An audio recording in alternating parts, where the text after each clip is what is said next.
Hari ini Presiden Joko Widodo berulang tahun ke-63. Ucapan selamat pun datang dari Presiden terpilih pemilu 2024 Prabowo Subianto.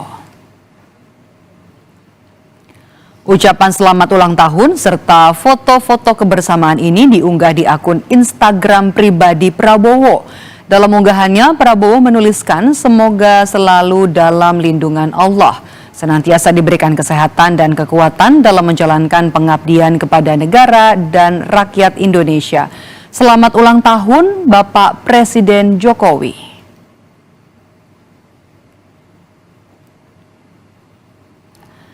Hal yang sama juga dilakukan oleh Anies Baswedan. Dalam akun X resmi miliknya, Anies mencuitkan selamat ulang tahun yang ke-63 Presiden Republik Indonesia Bapak Jokowi. Semoga selalu diberikan kesehatan, kebahagiaan, petunjuk, dan kemudahan dalam menjalankan tugas dan amanah, serta selalu berada dalam perlindungan Allah.